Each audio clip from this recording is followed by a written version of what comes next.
Bismillahirrahmanirrahim. Welcome to our YouTube channel, Maqsood Ali Abbas. This channel is a learning hub for yes and MS classes. So you can subscribe the channel, like and share the lectures. Today, our subject calculus, mathematics 2. Topic continuous function. इस continuous function के ज़ेर इंतज़ाम ये देखेंगे कि continuous function की definition क्या है, continuous function का जनरल कॉन्सेप्ट क्या है, continuous function का फार्मूला क्या है, कंटिन्यूस फंक्शन को एक्सप्लेन करेंगे with the help of examples. आइए देखते हैं कि हमारा जो आज का टॉपिक है ये क्या है। अजीज तलबा, कंटिन्यूस फंक्शन का कॉन्सेप्ट पढ़ने से पहले recall in your mind what you have read in FSc. FSc में आपने जो कंटिन्यूस फंक्शन पढ़ा था उसी का तसलसल यहाँ पर कायम करेंगे। वहाँ पर आपने क्या पढ़ा था, वहाँ पर अपने जहन में लाए तो ये पढ़ा था function y equal f of x is continuous at a point c if and only if. तीन प्रॉपर्टीज आपने पढ़ी थी। सबसे पहला ये था कि f of c is defined. Number two था limit x approaches c f of x exist. Number three limit and value should be equal. तो ये तीनों तो जो पॉइंट से जो कंटिन्यूस फंक्शन में आप याद करें फंक्शन में पढ़े थे, एक दफा फिर मैं उन्हें रिवाइज करता हूँ कि पहला पॉइंट ये है कि वैल्यू एग्जिस्ट करती है। F of c is defined से मुराद वैल्यू एग्जिस्ट करती है। दूसरा पॉइंट था लिमिट एग्जिस्ट करती है। तीसरा पॉइंट था ये दोनों पॉइंट वैल्यू और लिमिट का एक जैसा सेम आना चाहिए, तब हम कहते हैं कि वो फंक्शन कंटिन्यूस है। अब बात करते हैं यहाँ पर जनरल कॉन्सेप्ट से आगे बढ़ते हैं। आपके जहन में क्या है कि कंटिन्यूस फंक्शन क्या है? देखिए, आपके पास किसी भी फंक्शन का ग्राफ हो तो कंटिन्यूस फंक्शन ये है कि वो ग्राफ कहीं से कटा हुआ ना हो, कटा हुआ ना हो, छिदा हुआ ना हो, उसमें कोई होल ना हो, तब हम कहते हैं वो फंक्शन कंटिन्यूस फंक्शन है। एक दफा फिर ये बात सुन लें, कंटिन्यूस एक लगातार मुसलसल चीज को कहते हैं। तो कोई आपका फंक्शन उस वक्त कंटिन्यूस होता है जब उसका ग्राफ कहीं से उसमें होल ना हो, कटा हुआ ना हो, फटा हुआ ना हो, छिदा हुआ, तो अब हम कहते हैं कंटिन्यूस फंक्शन। ठीक है जी। लेकिन जो मैथमेटिक्स का पर्सन है वो कंटिन्यूस फंक्शन इस तरह से डिफाइन नहीं करता, वो मैथमेटिकली डिफाइन करता है। तो मैथमेटिकली अभी मैंने आपके सामने रखा कि एफएससी में जो आपने पढ़ा वही कंटिन्यूस फंक्शन की डेफिनेशन है। वही चीज यहाँ पर भी अप्लाई की हुई है। आप देख रहे हैं जहाँ पर कर्सर है, a function y equal f of x is continuous at an interior point c of its the domain। Domain के इंटीरियर पॉइंट पर कंटिन्यूटी ये होगी limit x approaches c f of x equal f of c। ये वही बात है जो हमने एफएससी में की है कि ये जो राइट साइड में आपको नजर आ रहा है ये है value of the function at that point c. ये जो आपको लेफ्ट साइड पे नजर आ रहा है ये है limit of the function when x approaches c। तो तीसरा पॉइंट क्या था, दोनों इक्वल होना चाहिए। ये देखिए एक ही वक्त में वो एफएससी की चीज को कवर किया गया है कि ये वैल्यू है, ये लिमिट है और दोनों इक्वल हों तो हम कहते हैं फंक्शन कंटिन्यूस है। अच्छा, एंड पॉइंट्स पर क्या होता है कि अगर हमारे पास कोई इंटरवल ए बी हो, एंड पॉइंट्स पर पॉइंट ए पर हमारे पास लेफ्ट जो कंटिन्यूटी नहीं होती, राइट कंटिन्यूटी, और पॉइंट बी पर राइट कंटिन्यूटी नहीं होती, लेफ्ट कंटिन्यूटी होती है। क्यों? वो आपके सामने है कि आपने पहले भी ये बात पढ़ी है, फिगर में भी इसको देखते हैं।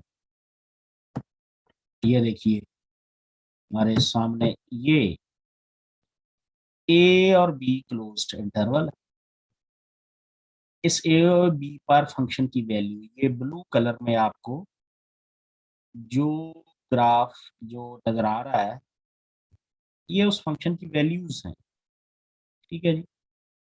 अगर मैं इस एंड पॉइंट्स के दरमियान में कहीं पॉइंट यहाँ ए सी लूँ, यहाँ लूँ, यहाँ, ये कहीं भी कोई भी इंटीरियर पॉइंट, तो ये दोनों साइड टू साइडेड कंटिन्यूटी हो, आप सी की तरफ बेशक इसके राइट से सी की तरफ आए या इसके लेफ्ट से सी की तरफ आए, दोनों तरफ आपको कंटिन्यूस फंक्शन मुयसर होगा, कंटिन्यूटी मिलेगी। कहीं भी ग्राफ कहीं होल नहीं होगा, कहीं कटा हुआ नहीं है, कहीं टूटा हुआ ग्राफ नहीं है। तो ये टू साइडेड कंटिन्यूटी, यहीं पर हम कहते हैं फंक्शन कंटिन्यूस है। लेकिन एंड पॉइंट्स पर, यहाँ ए पॉइंट पर कंटिन्यूटी फ्रॉम द राइट मिले, लेफ्ट पर तो डिफाइंड ही नहीं। और यहाँ फिगर मुलाहजा करें तो कंटिन्यूटी पॉइंट बी पर फ्रॉम द लेफ्ट मिले, जबकि राइट साइड पर फंक्शन डिफाइंड है। ठीक है जी। अब हम जरा इस बात को फार्मूले की जो है एग्जांपल में जरा डिस्कस करते हैं। यही इसका फार्मूला है कंटिन्यूटी चेक करने का, यहाँ पर इस वक्त कर्सर आपको ब्लिंक करता हुआ नजर आ रहा है। आइए एक एग्जांपल की मदद से, दरअसल एक एग्जांपल नहीं, वो उसके अंदर कई एक पॉइंट्स है जहाँ पर कंटिन्यूटी को चेक किया जाता है। Find the points at which the function f is continuous and find the points at which f is discontinuous। ये एक फिगर बनी हुई, एक फंक्शन की फिगर हमने पहले से y equal f of x की बनी हुई है। लिमिट में हम ये फिगर पहले पढ़ चुके हैं, अब जरा एक दर्जा एक लेवल आगे बढ़ जाएंगे, क्या पढ़ेंगे यहाँ इसकी कंटिन्यूटी की देखते हैं। ठीक है जी। तो ये कितने पॉइंट्स हमारे पास, 0 1 2 3 4, तो देयर आर 5 पॉइंट्स, 0 को भी अगर इनको कर लें, इन 5 पॉइंट्स पर हमने ये चेक करना है कि फंक्शन कहाँ कहाँ पर कंटिन्यूस है, कहाँ कहाँ पर डिसकंटिन्यूस है। डिसकंटिन्यूस फंक्शन की डेफिनेशन क्या होती है? फंक्शन अगर किसी पॉइंट पर कंटिन्यूस ना हो तो हम कहते हैं ये फंक्शन डिसकंटिन्यूस है। ठीक है जी, सिंपल इज दैट। जो कंटिन्यूटी की डेफिनेशन को पूरा ना कर रहा वो डिसकंटिन्यूस होता है। 0 से 4 तक क्लोज इंटरवल, फिगर यहाँ पर बनी हुई है। कुछ जगहों पर आपको ग्राफ में ब्रेक नजर आएगा, ये देखिए यहाँ पर ब्रेक है। कुछ जगहों पे ग्राफ में होल नजर आएगा, ये आपको होल नजर आएगा, ये आपको होल। ठीक है जी। कहीं पर होल है, कहीं पर ब्रेक है। तो आइए देखते हैं कि यहाँ कंटिन्यूटी किस तरह से चेक की जाएगी। इंतहाई तवज्जो से बहुत ही आसान है। सबसे पहले पॉइंट 0 पर हम चेक, ये है 0 पर लेफ्ट कंटिन्यूटी चेक करने का सवाल पैदा नहीं होता, क्योंकि 0 से लेफ्ट पर फंक्शन डिफाइंड ही नहीं, हमारे पास वो वैल्यूज ही नहीं है, डोमेन ही नहीं है। इसका मतलब 0 पर राइट कंटिन्यूटी चेक की जाएगी।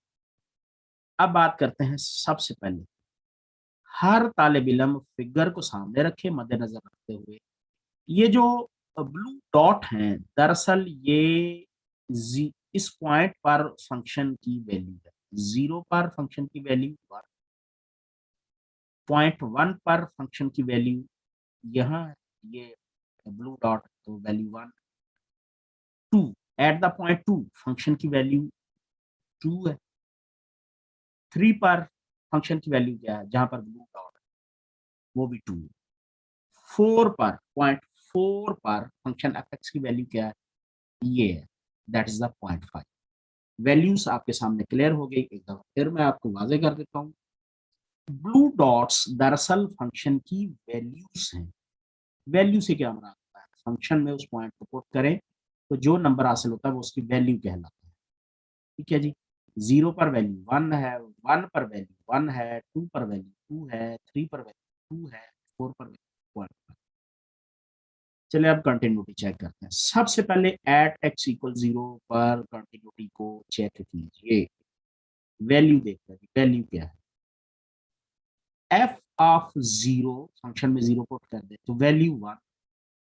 अब लिमिट चेक करें, राइट लिमिट चेक हो, राइट साइड से आप 0 को अप्रोच करें, जैसे ही आप इस राइट से, ये रेड कर्सर मूव कर रहा है, इसके मूव करने पर वैल्यूज ये 1 की तरफ अप्रोच कर रही है। आप किधर जा रहे हैं, 0 की तरफ। जवाबन फंक्शन की वैल्यू किधर जा रही है, 1 की तरफ। तो इसका मतलब है 0 पर लिमिटिंग वैल्यू भी 1 है, और एक्चुअल वैल्यू भी 1 है, दोनों बराबर आ रही है, तो इसका मतलब है फंक्शन है एट एक्स इक्वल 0 पर कंटिन्यूस फंक्शन।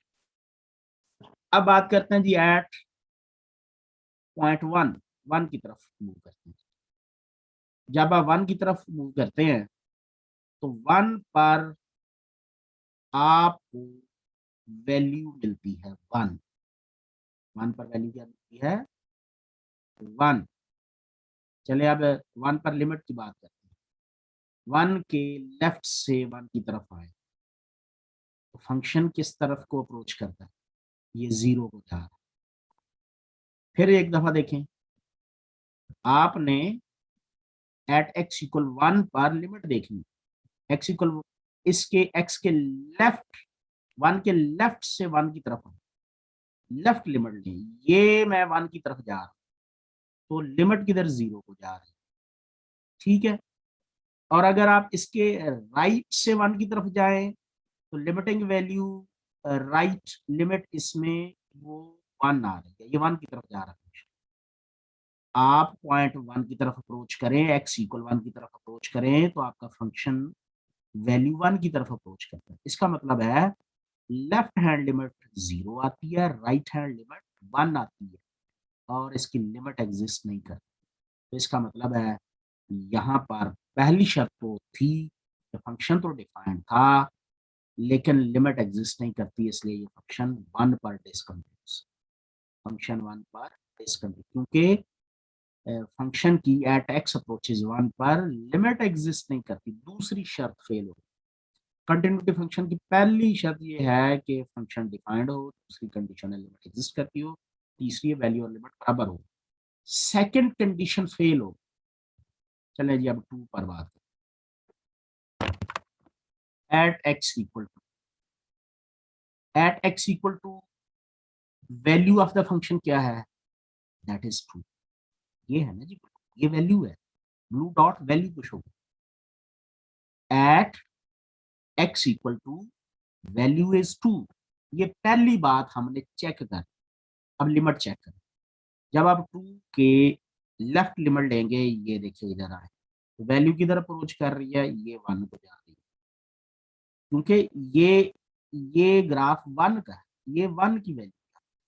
और अगर आप राइट हैंड लिमिट लेते हैं, ये देखिए मैं राइट से अप्रोच कर रहा हूं तो राइट से भी आप 1 को आ रहे हैं, तो इसका मतलब है at x equal to limit is 1। ये देखिए at x equal to limit is 1, लेकिन वैल्यू क्या है? एक्चुअल वैल्यू 2 है, लिमिटिंग वैल्यू 1 है। At x equal to limiting value 1 है, एक्चुअल वैल्यू 2 है, तो दोनों बराबर नहीं आ रही, इसलिए ये फंक्शन डिसकंटिन्यूअस। क्यों?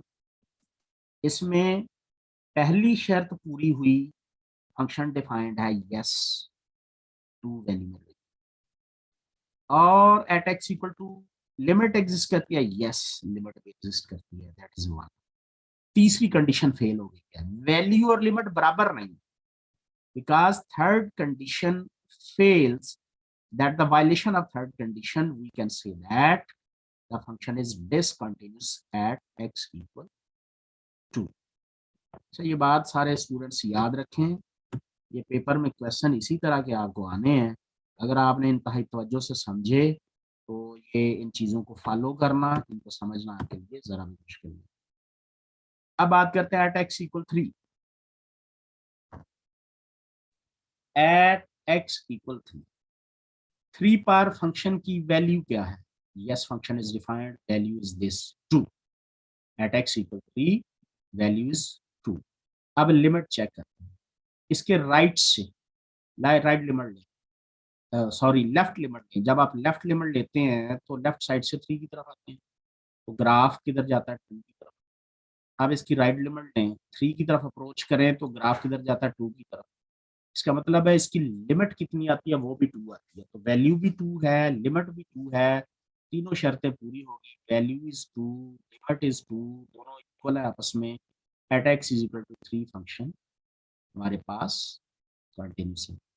ऐसे भी चेक कर सकते हैं, 1 पर इसलिए कंटिन्यूस ना हो सका क्योंकि वहां ग्राफ की ब्रेक, 2 पर इसलिए कंटिन्यूस ना हो सका क्योंकि यहाँ एक होल पाया जाता है, ग्राफ में होल पाया जाता है। यहाँ ब्रेक होने की वजह से कंटिन्यूस ना हो सका, जी यहाँ होल के कंटिन्यूस। 3 में ना तो होल है ना ब्रेक है, इसलिए फंक्शन कंटिन्यूस। 4 की बात करते हैं। जब आप 4 की बात करेंगे तो याद रखिएगा, मकाम 4 पर, पॉइंट 4 पर राइट कंटिन्यूटी नहीं मिलेगी, जस्ट लेफ्ट कंटिन्यूटी चेक हो सकती है। चेक करते हैं जी। 4 पर वैल्यू क्या है? 0.5। 4 पर लिमिट क्या है? ये लेफ्ट लिमिट, ये देखिए आप इधर आए तो फंक्शन 1 तक आता है। इसका मतलब है लिमिट, लेफ्ट लिमिट 1 है, वैल्यू 0.5 है, दोनों बराबर नहीं है, तो फंक्शन यहाँ पर भी डिसकंटिन्यूअस होगी। ठीक है जी। तो ये हमने आपके सामने इस एग्जांपल को चेक किया। To define continuity at a point in a function's domain, we need to define continuity at an interior point. जब कभी हम फंक्शन की कंटिन्यूटी बात करते हैं तो अमूमन वहां हमारी मुराद interior point continuity. Interior point की कंटिन्यूटी में दोनों साइड की लिमिट और दोनों साइडों की तरफ से लिमिट और वैल्यू चेक की जाती है। तो कंटिन्यूटी एंड पॉइंट पर चूंकि एक साइड की शामिल होती है, दूसरी साइड की शामिल नहीं होती। तो ये हमारे पास एक और एग्जांपल आ गया। A function that is continuous eight everywhere domain. यहाँ पर ये देखिए, ये जो एक फंक्शन